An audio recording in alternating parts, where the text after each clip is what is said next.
में यहाँ तक पहुँचे हुए थे। कुछ तकनीकी खराबी आ जाने के कारण हम लोग इसको आगे नहीं देख पाए थे, तो हम इस वीडियो में आगे देखते हैं। तो सभी निम्नलिखित के लिए हमको क्या मिल जाएगा, यम लेमडा बराबर ई साइन थीटा का प्रयोग कर देंगे। अब यहाँ पर यम बराबर क्या रखेंगे, हम यम बराबर रखेंगे 0 1 2 3 रखेंगे। जहाँ पर जो जीरो पर हमको निम्नलिखित प्राप्त होगा, ये हमारा जो जीरो पर प्राप्त होगा निम्नलिखित या प्राप्त होगा, उसको हम कहेंगे मुख्य उच्चिष्ट। ये हमारा मुख्य उच्चिष्ट होगा, इसको निम्नलिखित नहीं बोलेंगे, इसे हम मुख्य उच्चिष्ट बोलेंगे। और उसके बाद फिर हमारा जो 1 पर आएगा, 2 पर आएगा, 3 पर आएगा, वो सब क्या होंगे, निम्नलिखित होंगे। लेकिन 0 पर जो होगा वो हमारा मुख्य उच्चिष्ट आएगा। इस चीज़ का ध्यान रहे। अब इसी प्रकार से चूँकि जैसे जैसे हमारी फ्रिंजेज होती हैं, जिस तरीके से उच्चिष्ट और निम्नलिखित बनते हैं, तो उसके मध्य में भी एक हमारा उच्चिष्ट और निम्नलिखित बन जाता है। इन दोनों का एक प्रथम निम्नलिखित और दूसरे निम्नलिखित के बीच में भी हमारा एक बनता है, जिसे हम कहते हैं गौड़ उच्चिष्ट कहते हैं। मतलब यहाँ पर इधर से देखें, यहाँ पर ये निम्नलिखित बना, ये निम्नलिखित बना, तो यहाँ पर देखें तो ये इस निम्नलिखित और एकांतर, जिसे एक के बाद दूसरे के अंतर में जो बन रहा है आपका ये उच्चिष्ट, इसे हम गौड़ उच्चिष्ट नाम देते हैं। तो गौड़ उच्चिष्ट को जब हमें निकालना है, तो गौड़ उच्चिष्ट निकालने के लिए हम क्या करेंगे, गौड़ उच्चिष्ट के लिए यहाँ पर देख रहे हैं, गौड़ उच्चिष्ट जब निकालेंगे ये कब बनेगा, ये बनेगा आपका गौड़ उच्चिष्ट आपका बनता है एकांतर निम्नलिखित के बीच में।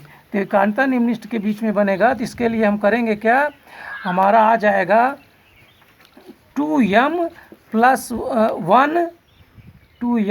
1 लेमडा अपान 2 बराबर ई साइन थीटा। इस प्रकार से हमारा गौड़ उच्चिष्ट प्राप्त हो जाएगा। अब जब गौड़ उच्चिष्ट हमारा प्राप्त हो गया, तो हम इसके लिए देखते हैं कि किस प्रकार से हमारी कोणीय स्थित बनती है। तो कोणीय स्थित क्या बनेगी, निम्नलिखित के लिए जो हमारी कोणीय स्थित बन रही है, वो कोणीय स्थित हमारे पास जो बनेंगी उनको हम इस प्रकार से समझेंगे। किस प्रकार से समझेंगे, जो कोणीय स्थित बन रही है किसकी, निम्नलिखितों की। तो यहाँ से हम देखते हैं निम्नलिखितों की कोणीय स्थिति की कोणीय स्थिति क्या आएगी, कि निम्नलिखितों की कोणीय स्थिति, निम्नलिखितों की कोणीय स्थिति आएगी साइन थीटा बराबर 0 आएगा। 0 के बाद आपका प्लस माइनस लेमडा अपान 2 आएगा। लेमडा अपान 2 नहीं होगा, ये लेमडा अपान ही होगा। लेमडा अपान ही प्लस माइनस हमारा आएगा, फिर प्लस माइनस आ जाएगा 2 लेमडा अपान ई। इस प्रकार से हमारा आता चला जाएगा। और हमारा अगर थीटा बहुत छोटा है, साइन थीटा बहुत छोटा है, तो यहाँ साइन थीटा के स्थान पर सिर्फ हम थीटा का प्रयोग कर देंगे, प्लस माइनस लेमडा अपान ई प्लस माइनस 2 लेमडा अपान ई। यहाँ पर ध्यान देने वाली बात है कि ये जो आपका समीकरण बन रहा है, इस समीकरण में भी आपको ये ध्यान देना है कि यहाँ पर भी आप प्लस माइनस का यूज कर सकते हैं, यहाँ पर भी आप प्लस माइनस का यूज कर सकते हैं। ऐसा क्यों करेंगे जानते हैं, क्योंकि यहाँ पर देखें ये मुख्य उच्चिष्ट है, और मुख्य उच्चिष्ट के दोनों ओर आपकी तीव्रताएं मिलेंगी, इधर भी तीव्रताएं मिलेंगी, इधर भी तीव्रताएं मिलेंगी। तो यहाँ पर प्लस माइनस आप जो कर रहे हैं, इसके लिए आपके दिमाग में एक प्रश्न आएगा कि ये कैसे प्लस माइनस हो गया। तो आप यहीं से प्लस माइनस आप दिखा दीजिए, जिससे आपको संदेह ना हो। और प्लस माइनस क्यों दिखा रहे हैं, क्योंकि मुख्य उच्चिष्ट के दोनों ओर जो है प्लस दिशा में और माइनस दिशा में, दोनों दिशाओं में आपकी तीव्रताएं मिल रही हैं, निम्न कोणीय स्थित बन रही है। इसी प्रकार से हम दूसरे क्रम में चलते हैं गौड़ उच्चिष्टों की ओर। किसके ओर, गौड़ उच्चिष्ट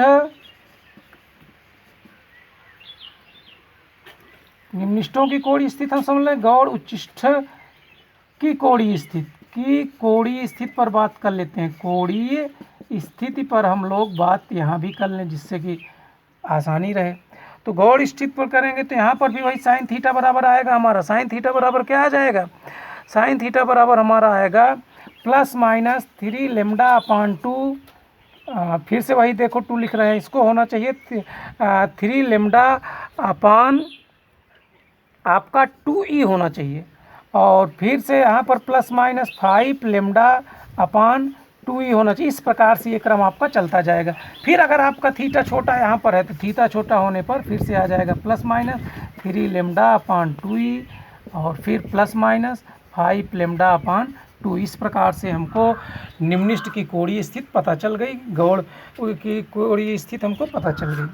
और गौड़ कौन, गौड़ उच्चिष्ट की कोणीय स्थिति पता चल गई। हमारे पास सभी निष्ठों के लिए एक फार्मूला हमको प्राप्त हो गया। अब हम कोणीय यहाँ पर दूसरे बिंदु पर बात करेंगे, केंद्रीय उच्चिष्ट की कोणीय चौड़ाई पर। केंद्रीय उच्चिष्ट की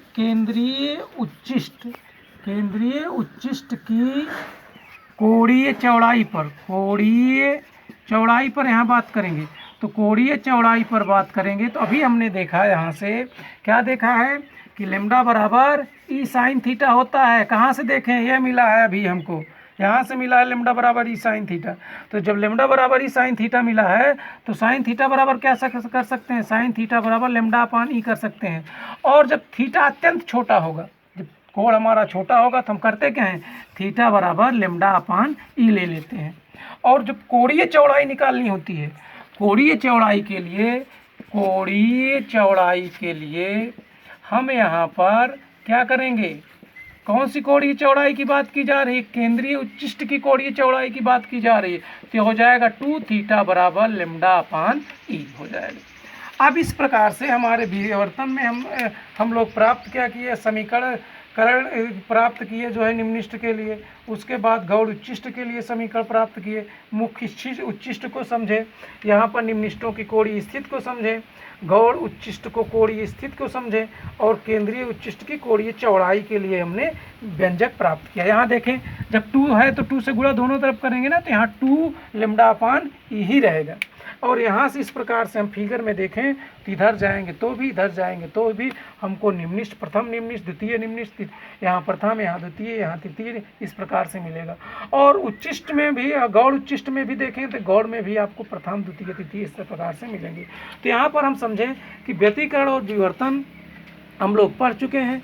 विवर्तन में हमको सिर्फ सूक्ष्म अवरोधों से एक मुड़ने की घटना है, जिसमें कि हमको ये ध्यान देना है कि यहाँ पर आपका जो आर्डर होना चाहिए छिद्र का या सूक्ष्म अवरोध का, वो हमारा प्रकाशिक तरंग दैर्ध्य के आर्डर का होना चाहिए। साथ में दूसरी बात ये ध्यान देने की है कि यहाँ पर फ्रिंजेस, जो यहाँ पर फ्रिंजेज आपकी दिख रही हैं, विवर्तन में ये फ्रिंजेज समान होती थी, कहीं पर अधिकता और कहीं पर न्यूनतम नहीं होती थी। लेकिन यहाँ पर कहीं पर अधिकतम और न्यूनतम का यह तात्पर्य है कि जैसे जैसे आप मुख्य उच्चिष्ट से बढ़ेंगे प्लस दिशा में या माइनस दिशा में, वैसे वैसे ये आपके प्रकाश की तीव्रता यहाँ पर कम और अधिक होती जाएगी। इस बात को यहाँ पर ध्यान रखना है कि यही आपका मुख्य अंतर है आपके व्यतिकरण और विवर्तन में। क्या, इसमें फ्रिंजों की तीव्रताएं घटती जाएंगी और वहाँ पर फ्रिंजों की तीव्रताएं स्थिर रहेंगी, वो नहीं बदलेंगी।